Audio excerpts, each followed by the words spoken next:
Hello students, welcome you back. कैसे हो आप सब? आई होप कि आप सब अच्छे होंगे। तो स्टार्ट करते हैं हम आज का क्लास, जिसमें कि हम करने वाले हैं आईबीपीएस पीओ प्रीलिम के क्वेश्चंस। जैसे कि मैंने आपको बता रखा है कि हम लोग करने वाले हैं हर रोज नए पैटर्न के question, and I will try कि मैक्सिमम इस तरह से आपके क्वेश्चंस कंपाइल किए जाएं कि जिसमें आपको कोई एग्जाम में जाके कोई प्रॉब्लम ना आए, एग्जामिनेशन हॉल में बैठ के आपको ये ना लगे कि इस तरह का क्वेश्चन मैंने रीड आउट नहीं करा और आपका उस क्वेश्चन को समझने में, रीडिंग करने में आपका टाइम वेस्ट हो। राइट, तो स्टार्ट करते हैं आज की class with the very important first question, जो कि है एग्जाम में इसके रिलेटेड क्वेश्चन बनेगा ही बनेगा और हम देख सकते हैं इस तरह का क्वेश्चन पूछा ही जाएगा। ओके गाइस, तो देखो आपके स्क्रीन पे है फर्स्ट क्वेश्चन, जो कि है ट्रिपल फिलर्स। कौन सा क्वेश्चन है ये? ट्रिपल फिलर्स का क्वेश्चन है हमारी स्क्रीन के ऊपर। एंड अगर बात करूं मैं ट्रिपल फिलर्स का, आपको रीडिंग के लिए मैंने टाइम दे दिया है, आप इसको जल्दी से रीड आउट कर लो सो दैट कि इस रीडिंग के साथ ही आपको खुद का आंसर जज करना इजी हो जाए। Okay, I am giving you time. Okay, start now.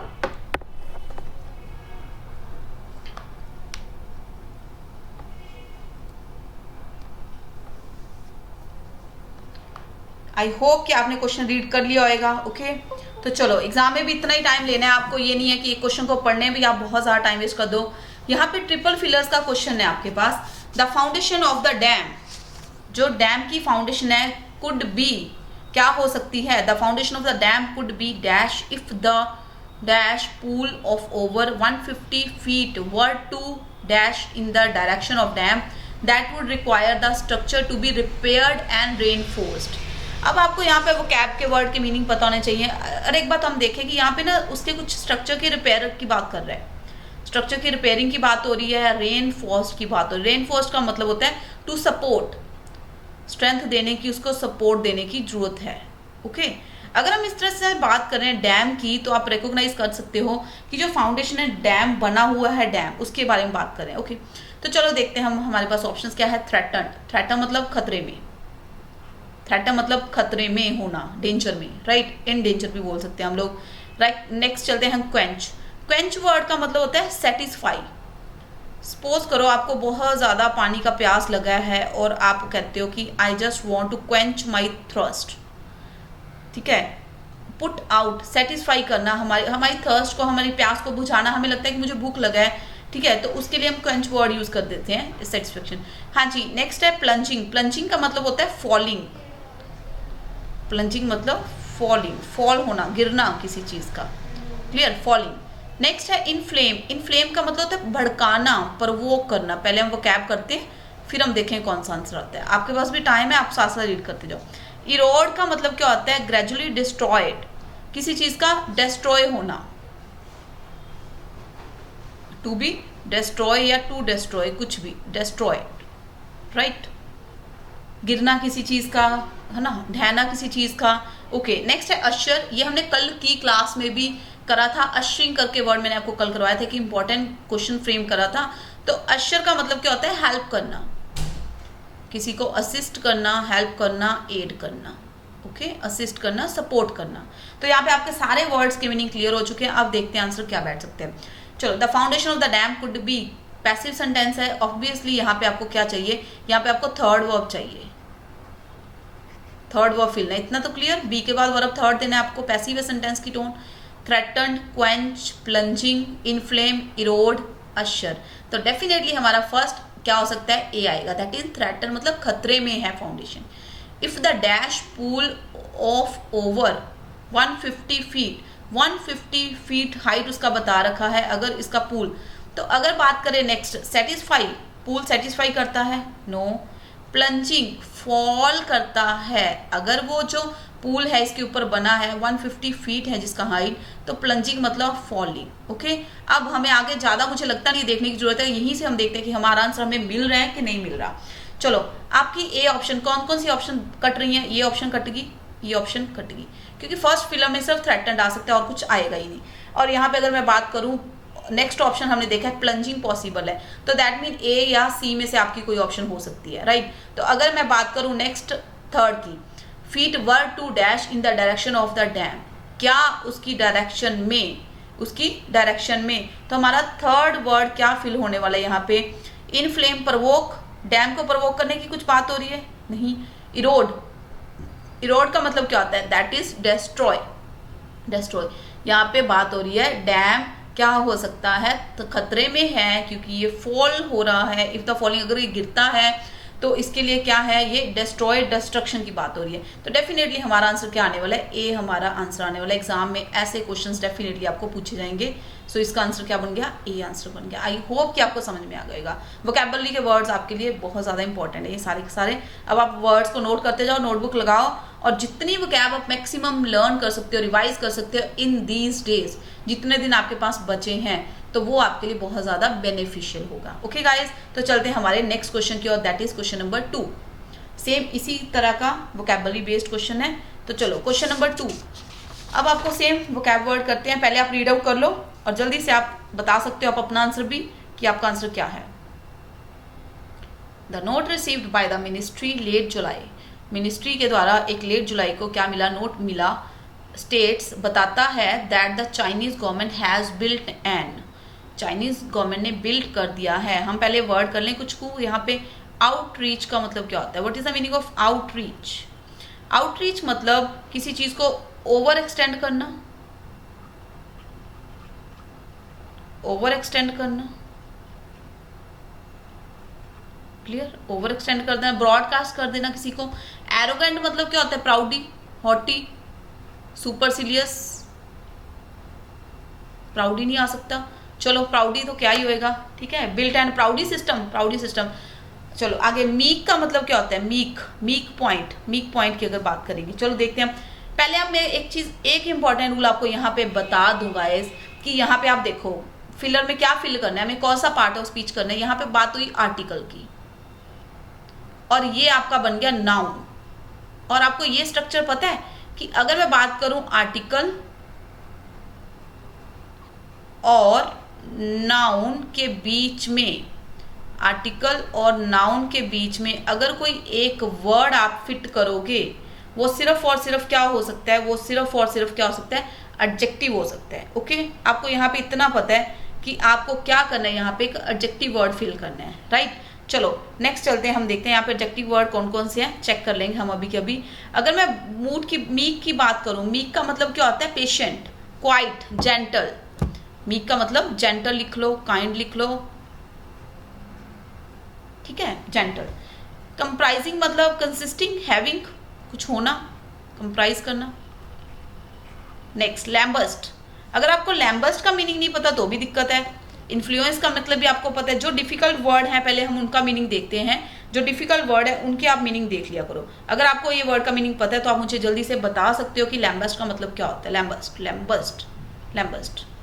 Okay, अभी सेंटेंस में भी बहुत ज़्यादा कुछ हैं, चीज़ें हैं जो हमें नहीं पता है। लैम्बस्ट का मतलब क्या होता है, क्रिटिसाइज करना, राइट। लैम्बस्ट मतलब क्रिटिसाइज करना, डिक्राई करना, क्रिटिसाइज करना, किसी की आलोचना करना, राइट। यहाँ पे चलो अब आपके पास मीनिंग आ चुके हैं। इन्फ्लुएंस मतलब इफेक्ट होता है, किसी चीज़ का इफेक्ट होना। The note received by the ministry late July states that the Chinese government has built and dash system।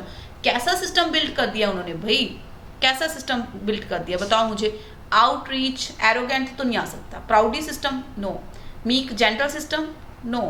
Having, comprising, comprising यहाँ पे नहीं आ सकता। कंप्राइजिंग सिस्टम क्या होता है, लैम्बेस्ट, क्रिटिसाइज। अब आपको मैंने बोला यहाँ पे आपको एडजेक्टिव की जरूरत है, राइट, ठीक है। चलो नेक्स्ट, इन्फ्लुएंस नाउन है, ये नहीं फिट कर सकते आप। लैम्बेस्ट, क्रिटिसाइज सिस्टम नहीं, क्रिटिकल सिस्टम होता तो बोल सकते थे। तो हमारे पास ऑप्शन क्या बच जाती है, आउटरीच। आउटरीच क्या काम कर रहा है, ओवर एक्सटेंड, बड़ा हुआ आगे को, extend, broadcast, that is an adjective. Outreach क्या है यहाँ पे, किसका काम कर रहा है, कौन सा पार्ट ऑफ स्पीच है, एडजेक्टिव है। तो पहला वर्ड तो हमें अपना वाला मिल चुका है कि यहाँ पे एडजेक्टिव आएगा, डेफिनेटली आएगा। चलो next, has Chinese government has built an outreach system dash think tanks. अब आपको थिंक टैंक्स का मतलब पता है, थिंक टैंक्स का, ओके, थिंक टैंक्स का पहले हम मीनिंग कर लेते हैं क्योंकि ये इंपॉर्टेंट टर्म है एक, थिंक टैंक्स। तो चलो हमने आउटरीच का ऑप्शन रख लिया है, बाकी मैंने यहाँ से हटा दिया है, राइट। चलो गाइस देखते हैं इसके बाद हम लोग थिंक टैंक्स का मतलब। अब ये एक नाउन है, थिंक टैंक्स, एक ऐसे लोग, ऐसे एक्सपर्ट जो क्या यहाँ पे लिख रही हूँ मैं, राइट। थिंक टैंक्स मतलब एक्सपर्ट्स, मीनिंग लिख लेना आप भी साथ साथ। एक्सपर्ट्स जो क्या करते हैं, wait let me rub it, experts, ऐसे एक्सपर्ट लोग जो प्रोवाइड करते हैं क्या, एडवाइस एंड आइडियाज देते हैं भाई किसी डिफिकल्ट सिचुएशन में, इन प्रॉब्लम्स, ठीक है। प्रॉब्लम के टाइम पे जब कोई प्रॉब्लम होती है तब कोई एक्सपर्ट्स जो डिफिकल्ट सिचुएशन में एडवाइस देते हैं, प्रोवाइड करते हैं आइडियाज, उसको बोला जाता है think tanks. And business fora all over the world with an objective. Fora, what is the meaning of fora? Fora मतलब जो एक वर्ड है, you know, forum word, forum का प्लूरल क्या होता है, दैट इज फोरा। फोरम का plural होता है फोरा। इसका मतलब क्या होता है, मीटिंग। इसका मतलब क्या होता है, मीटिंग, डिस्कशन, क्लियर, गैदरिंग, इसको बोला जाता है। चलो आगे चलते हैं हम लोग। Build and outreach system, arrogant think tanks, no. Next आप देखो कौन सा पोर्शन आ सकता है। नेक्स्ट आपके पास meek, gentle, no. Comprising think tanks. अब आपको मैं यहाँ पे एक चीज़ बताऊंगा इसकी, जब हम नाउन के बारे में एक्स्ट्रा एडिशनल इन्फॉर्मेशन कुछ ऐड करते हैं, जब हम नाउन के बारे में एडिशनल इन्फॉर्मेशन ऐड करते हैं तो वो हमेशा आईएनजी फॉर्म में आता है। इंपॉर्टेंट रूल है। यहाँ पे हमने थिंक टैंक्स की बात करी, ठीक है, एक सिस्टम की बात, एंड आउटरीच सिस्टम की बात कर दी। एक आउटरीच सिस्टम है, उसके बारे में एडिशनल इन्फॉर्मेशन अगर कुछ ऐड करते हैं तो उसके लिए हम क्या यूज़ करेंगे, आईएनजी फॉर्म वर्ब यूज़ करेंगे। तो यहाँ पे क्या आने वाला है, कंप्राइजिंग। तो हमें पहला वर्ड मिल गया आउटरीच, दूसरा मिल गया कंप्राइजिंग। आगे चलते हैं next. Business fora all over the world, पूरे वर्ल्ड में, विद एन ऑब्जेक्टिव, किस मोटिव के साथ, टू डैश, क्या करने के लिए, टू, हाँ जी, लैम्बेस्ट या फिर इन्फ्लुएंस या क्रिटिसाइज करने के लिए, अफेक्ट डालने के लिए, influence sections in countries on strategic interest, उस चीज़ पे इफेक्ट डालने के लिए। और अगर मैं बात करूँ यहाँ पे हमारा आंसर आने वाला है, that is C, A, D and F। आपको खुद का आंसर बताना बहुत ज़रूरी है। तो इसका आंसर क्या आएगा, इस क्वेश्चन का C आंसर आएगा। वापस इसको चेक कर सकते हो आप, एक बार और रीडिंग कर लेना, इंपॉर्टेंट है काफ़ी। चलो नेक्स्ट चलते हैं हम लोग थर्ड क्वेश्चन की ओर। तो नया पैटर्न है, ये नया क्वेश्चन है, इसकी रीडिंग मैं आपको करके दिखा रही हूँ। अगर आपको प्रॉपर्ली विजिबल नहीं है, बस आपको दिख रहा होगा कि यहाँ पे क्या कह रहा है, कंटेनिंग 3 सेंटेंसेस।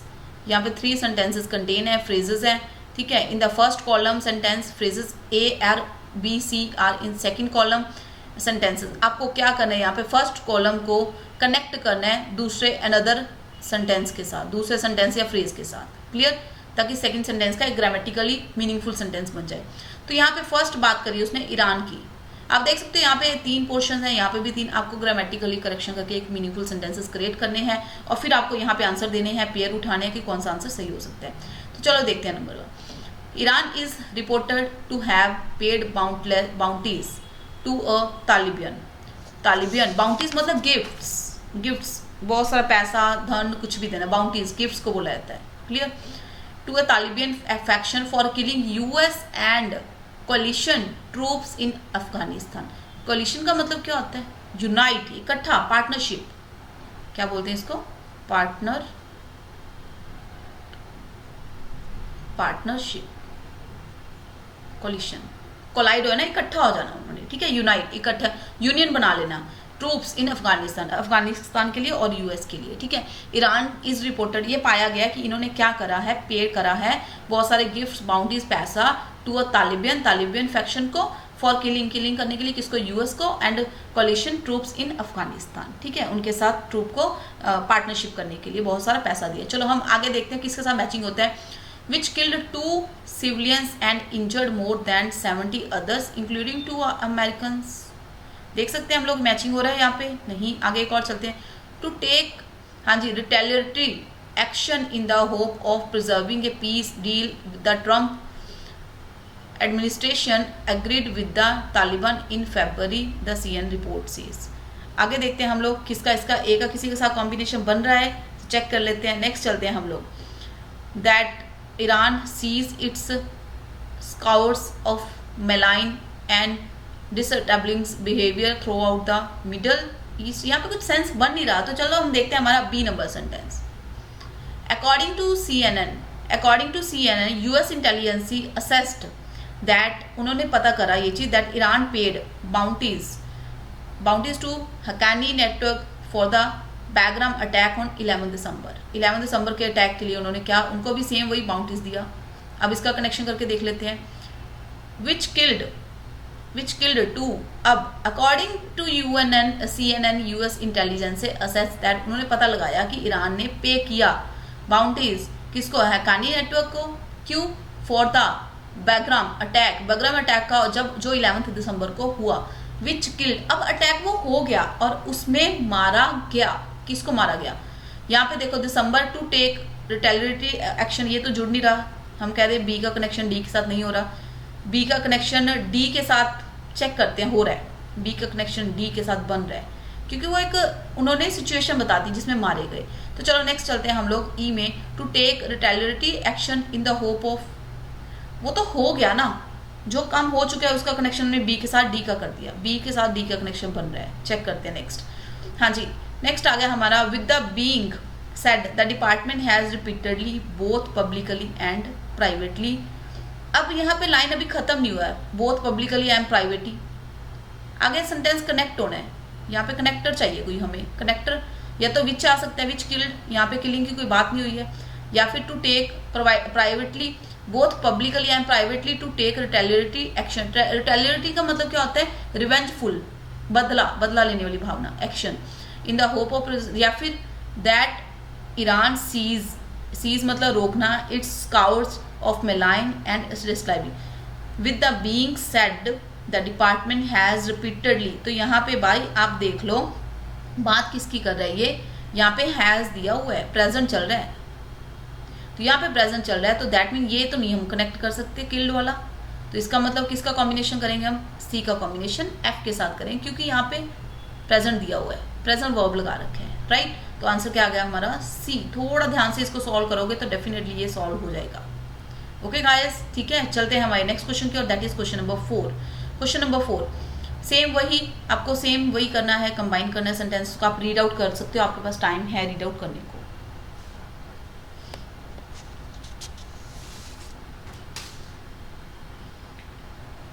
हाँ जी, ओके, रीडिंग कर लिया। World bore that has become, bore मतलब क्या होता है, farming, biology, farming. A wild boar that has become a frequent visitor at a lakeside bathing resort in Berlin is attracting। जो वहाँ पे बायोलॉजी है वहाँ का वो काफ़ी अट्रैक्टिव है, ये बात कर रहा है, ठीक है।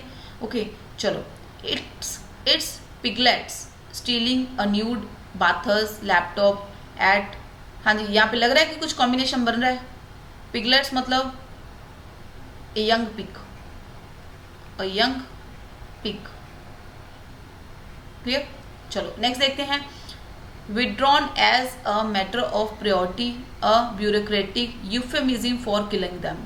यहाँ पे किलिंग की तो कुछ बात ही नहीं हो रही है, किलिंग की बात का, वहाँ पे तो एंजॉयमेंट का बात हो रहा है, यहाँ पे किलिंग का बात हो रही है, लाइन तो नहीं आ सकती, ठीक है। यूफेमिज्म मैंने आई थिंक आपको एडिटोरियल वोकैब में करवाया था, वन वर्ड सब्स्टिट्यूशन में। यूफेमिज्म क्या होता है कि खराब, कुछ अनप्लेजेंट वर्ड की जगह पे कोई प्लेजेंट वर्ड यूज कर देना, अनप्लेजेंट की जगह पे प्लेजेंट वर्ड यूज कर देना।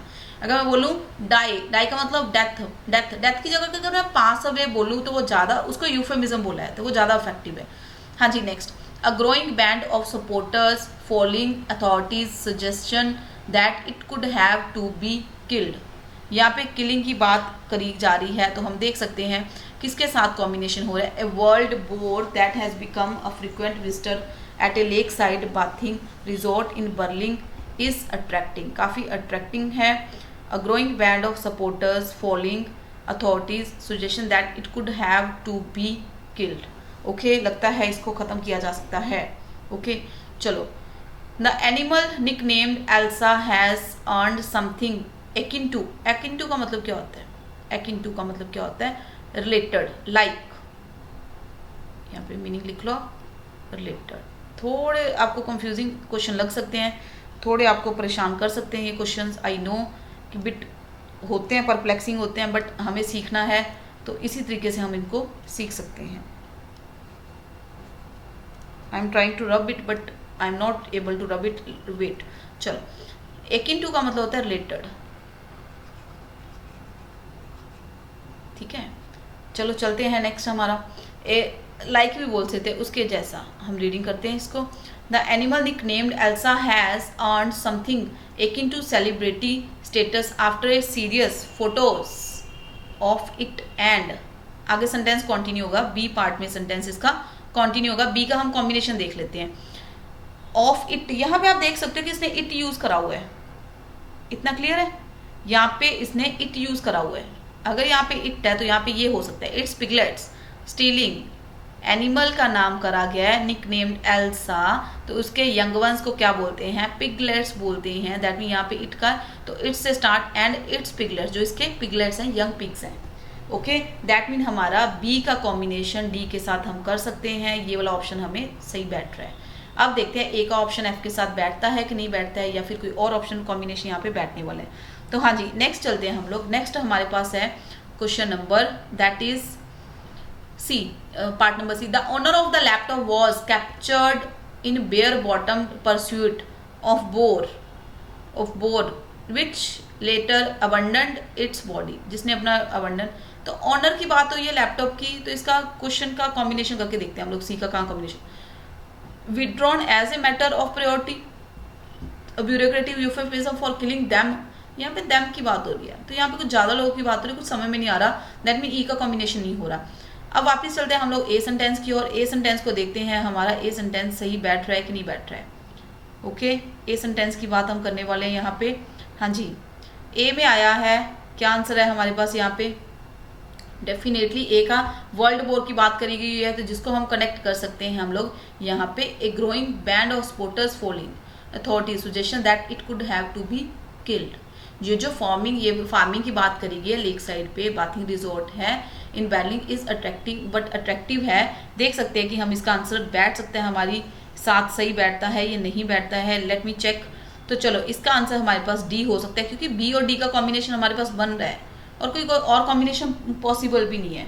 ओके गाइस, ठीक है, यहाँ पे समझ में आया। इस क्वेश्चन को वापस आप देख सकते हो एक बार और, क्योंकि ये क्वेश्चन हो सकता है कि थोड़ी सी प्रॉब्लम करे हमें। चलो नेक्स्ट चलते हैं हमारे क्वेश्चन नंबर 5 की ओर। क्वेश्चन नंबर 5 आपकी स्क्रीन के ऊपर ये रहा।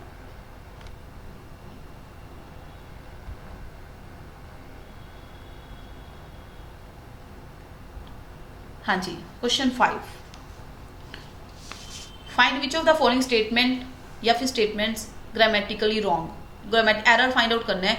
All the option can also be correct, in that case mark option E as your answer. तब आपको ई, यहाँ पे ऑप्शंस नहीं आपको विजिबल हो रही है, I tell you the answer options, ठीक है। ऑप्शंस देखते हैं, हमें इनकरेक्ट हो फाइंड आउट करना है। ऑप्शंस में यहाँ पे लिख रहे हैं, तब तक आप रीडिंग कर लो। फर्स्ट में मैं ऑप्शन यहाँ पे आपको दे रही हूँ, आप उतनी देर में रीडिंग कर लो इसको जल्दी से।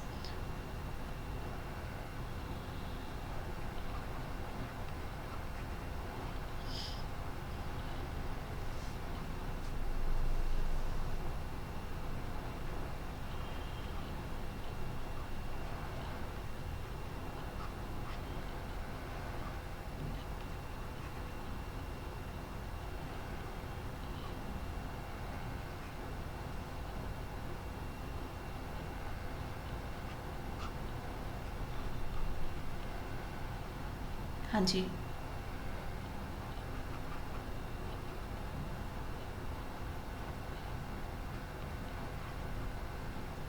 ओके, रीडिंग हो जाएगा। चलो मैं आपको अभी समझा रही हूँ इसका। ऑल आर करेक्ट हम डाल देते हैं इसकी नेक्स्ट ऑप्शन में।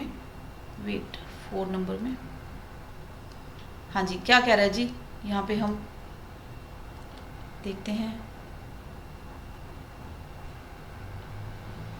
5 नंबर ऑल करेक्ट। हाँ जी, यहाँ पे मैंने आपको ऑप्शन दे दी हैं, क्लियर। चलो, the effect of A passive vaccination is almost immediate. Effect है जो किसका, पैसिव वैक्सीनेशन का, इज ऑलमोस्ट इमीडिएट। इमीडिएट मतलब एकदम से होता है उसका इफेक्ट, एकदम से। पैसिव वैक्सीनेशन का इफेक्ट एकदम से होता है। इफेक्ट की बात करेंगे, इफेक्ट यहाँ पे किसका काम कर रहा है, कौन सा पार्ट ऑफ स्पीच है, दैट इज नाउन।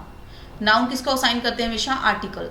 आर्टिकल किसको असाइन करते हैं? हमेशा नाउन को। और यहाँ पे नाउन को क्वालिफाई कौन कर रहा है? इमीडिएट। इमीडिएट मतलब एकदम से। यहाँ पे सेंटेंस हमें रॉन्ग ठीक लग रहा है, कोई मिस्टेक नहीं लग रहा। चलते हैं हमारे नेक्स्ट सेंटेंस की ओर। साइंटिस्ट हैव आइडेंटिफाई कर चुके हैं high affective antibodies, high effective antibodies against the novel corona virus. यहाँ पे आपको एरर मिल सकता है, मुझे तो एरर यहाँ पे दिख रहा है। साइंटिस्ट सब्जेक्ट हो गया, हैव के साथ थर्ड वर्ब दे दिया उसने, प्लूरल है, ठीक है। अब यहाँ पे हाई इफेक्टिव, ये भी हाई भी एडजेक्टिव है, इफेक्टिव भी एडजेक्टिव है। एंटीबॉडीज क्या है? एंटीबॉडीज नाउन है। अगर एंटीबॉडीज नाउन है, इफेक्टिव एडजेक्टिव है, तो यहाँ पे हम क्या देना चाहिए? एडजेक्टिव को कौन क्वालिफाई करता है? That is adverb. तो दैट मीन यहाँ पे एरर है। हाई की जगह पे हमें क्या देना पड़ेगा? हाईली इफेक्टिव, बहुत ज्यादा लेवल पे। एलवाई वाले क्या होते हैं? एडवर्ब होते हैं। ये स्ट्रक्चर रहेगा आपके सेंटेंस का, adverb plus adjective plus noun. Is it clear? तो यहाँ पे हमें बी पार्ट में एरर मिल चुका है। चलो नेक्स्ट हमें देखने की जरूरत है, यहाँ पे अपने आप को हमें कॉम्बिनेशन मिल जाएगा। अगर एक पार्ट में एरर मिल गया तो आपको इतना दिमाग लगाना पड़ेगा कि आपका आंसर अब कहाँ पे मिल सकता है आपको। ओनली ए, बोथ ए सी, या फिर बोथ बी डी, या फिर ओनली सी। अब आपको कंसंट्रेशन करना है इस आंसर पे। इसके अकॉर्डिंग हम फटाफट से देख लेते हैं डी आंसर में कुछ है मिस्टेक कि नहीं है। पहले हम सी चेक करते हैं। द रिसर्चर्स प्रोड्यूस करा these antibodies artificially using cell culture. इन्होंने रिसर्चर्स ने क्या करा? प्रोड्यूस किया इन एंटीबॉडीज को आर्टिफिशियली। प्रोड्यूस करा, ये प्रोड्यूस्ड वर्ब है। किस तरह से प्रोड्यूस करा? आर्टिफिशियली। कौन बता रहा है उसके लिए? वर्ब को मॉडिफाई कौन कर रहा है? एडवर्ब। यहाँ पे सही है। यूजिंग क्या यूज करते हुए? Cell culture. सेल कल्चर, यहाँ पे कोई मिस्टेक नहीं। चलो next. How long the protection lasts, कितना टाइम रहती है protection? Will have to investigate in clinical studies they said. उन्होंने कहा कि ये चीज चेक करी जाएगी, ये चेक करनी पड़ेगी। और अगर मैं एक चीज यहाँ पे बताऊं, मुझे यहाँ पे दिख रहा है विल हैव टू इन्वेस्टिगेट। अब इस सेंटेंस का मीनिंग देखो, how long the protection lasts will have to investigate, या फिर यहाँ पे पैसिव टोन है सेंटेंस की, तो हमें क्या बनाना पड़ेगा इसको? Will have to be investigated. यानी कि डी पार्ट में भी एरर है, पैसिव होना चाहिए, तो आंसर हमारा क्या आ गया? दैट इज सी इसका आंसर है। राइट, चलते हैं हमारे नेक्स्ट क्वेश्चन की ओर। That is 6 number. हाँ जी, मुझे तो यहाँ पे फ्रेजर वर्ब या फिर ईडियम फ्रेज का एरर दिख रहा है। Okay, in each of the question given below an idiom phrase. वही सेम रिप्लेस करना है ईडियम फ्रेज को, बहुत ज्यादा वेस्ट करने की टाइम जरूरत नहीं होती, आपको देखना है अप्रोप्रिएटली फिट बैठता है उसके सामने। राइट, उसका meaning, they were one of the few countries in the EU able to put a lid. Put a lid on का मतलब क्या होता है? कवर कर देना किसी चीज को, एंड करना, कवर करना। Disguise, what is the meaning of disguise? Disguise मतलब हाइड करना, छिपा देना, कंसील करना। हाइड भी सेम वही सिनोनिम है। इंटरमिटेंट क्या होता है? इररेगुलर। एक चीज रेगुलर होता है और एक इररेगुलर होता है। क्लियर? ठीक है, अब हमें यहाँ पे देखना पड़ेगा कि क्या इसका आंसर हो सकता है। They were one of the few countries in the EU able to put a lid on unemployment during the recession. Recession मतलब मंदी के टाइम में जिन्होंने अनएम्प्लॉयमेंट को क्या करा? अनएम्प्लॉयमेंट को, फ्यू कंट्रीज में से सिर्फ एक था वो जिन्होंने एंड करा, किसको? अनएम्प्लॉयमेंट को खत्म करा। कवर नहीं होता है, दिखने में ऐसा लगता है कि इसका मतलब कवर होएगा। To put a lid on मतलब कवर करना, नहीं है। चलते हैं हमारे नेक्स्ट क्वेश्चन की ओर। That is 7 number. When you travel by public transportation के द्वारा जब आप ट्रैवल करते हो, you are always at the mercy of the weather. At the mercy मतलब दया, मौसम की दया पे आप डिपेंड करता है आपका। राइट, ट्रैवल करते हैं जब पब्लिक, मौसम की दया पे डिपेंड करता है, आप उस पर डिपेंड होते हो। सही है, इसका मतलब क्या होता है? चलो देखते हैं। Keep away, you are always keep away, no. You stay close, you are always stay, no. Next, you are always under control, हो सकता है। यू आर अंडर इफेक्ट, ये भी हो सकता है, बट यहाँ पे चेक करना पड़ेगा नाउन है कि वर्ब है। इफेक्ट चाहिए हमें, नाउन देना है तो ये तो वर्ब बन जाएगा affect. Bad, you are always bad weather, जब भी होते हैं बैड वेदर के नीचे होते हो, ये तो हो ही नहीं सकता, ये भी नहीं हो सकता। At the mercy of the weather का मतलब होता है अंडर कंट्रोल, आप कंट्रोल के अंडर होते हो जब भी पब्लिक ट्रांसपोर्टेशन के द्वारा आप क्या करते हो? ट्रैवल करते हो। चलो नेक्स्ट चलते हैं हमारे 8 नंबर क्वेश्चन की ओर। हाँ जी, सेम वही फ्रेजल वर्ब का क्वेश्चन है, मैं यहाँ पे लिख रही हूँ फ्रेजल वर्ब का आपका क्वेश्चन है। ओके, फ्रेजल वर्ब के क्वेश्चन जरूर बनते हैं, आपके एग्जाम में आएंगे definitely. If you cut corners, cut corner का मतलब क्या होता है, राइट? मुझे कट कॉर्नर का मीनिंग बता दो अगर किसी को पता है तो। कट कॉर्नर का मीनिंग क्या होता है, किसी को पता है इस चीज का मीनिंग? कट कॉर्नर्स का मतलब क्या होता है? And don't apply a top then your nails probably are going to chip faster. Chip faster, जल्दी से आपके नेल्स क्या हो जाएंगे, चिप। अगर आप नहीं करते हो तो क्या? टॉप अप्लाई ए टॉप, हाँ जी। Unfollow, put cut corners, unfollow, skipping steps, leave something, cheap या डेट्रिएट। डेट्रिएट मतलब क्या होता है? रोकना, हिंडर, रुकावट। अब आप मुझे ये बताओ कि ये सही है, ये सही है, इसका मतलब क्या? मुझे नहीं लगता। अब हमें यहाँ पे चेक करना पड़ेगा, क्या आ जाएगा? इफ यू कट कॉर्नर्स, अगर कट कॉर्नर्स मतलब if you skip steps, if you skipping steps and don't apply, अगर आप स्टेप्स को स्किप करते रहते हो और अप्लाई नहीं करते एक top layer, then your nails probably are going to chip faster, जल्दी से चिप हो सकते हैं वो, तेजी से। ओके, तो इसका आंसर क्या आने वाला है? Skipping steps, that is B. Clear? चलो चलते हैं हमारे 9 नंबर क्वेश्चन की और। ओके, हाँ जी, 9 नंबर क्वेश्चन आप सेंटेंस को रीड कर सकते हो, आपके पास टाइम है रीडिंग करने को, जल्दी से इसको रीड आउट करो और मुझे बताओ कि कौन से पार्ट में एरर है। ओके, जल्दी से आप इसको रीड आउट करो। हाँ जी,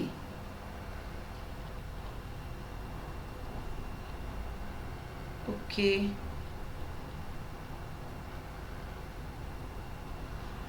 ओके गाइस, रीडिंग कर लिया होगा आपने, तो चलो चलते हैं सॉल्व करने की कोशिश करते हैं इसको हम, राइट? हाँ जी, we all have the ability to focus and concentrate but only if, सबके पास एबिलिटी है कंसंट्रेट करने का, फोकस करने का हमारे पास, बट, हाँ जी, but only if we decide what is important to us and we want to accomplishing.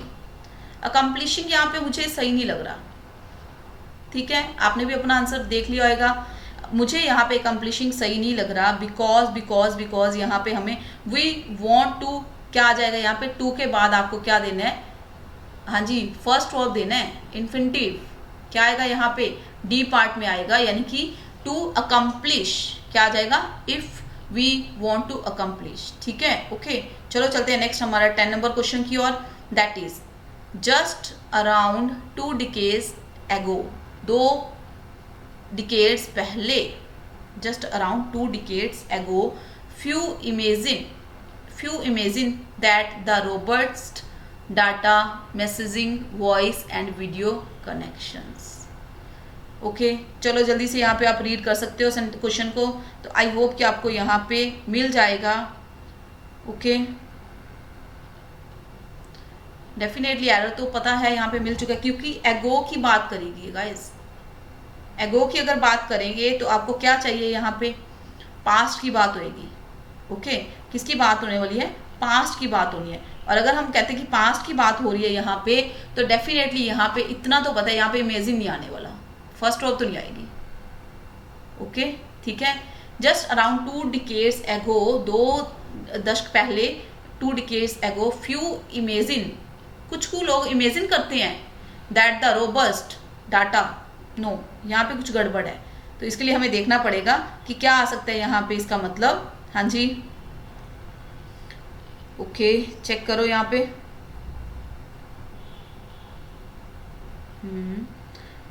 Few imagine that the robust data.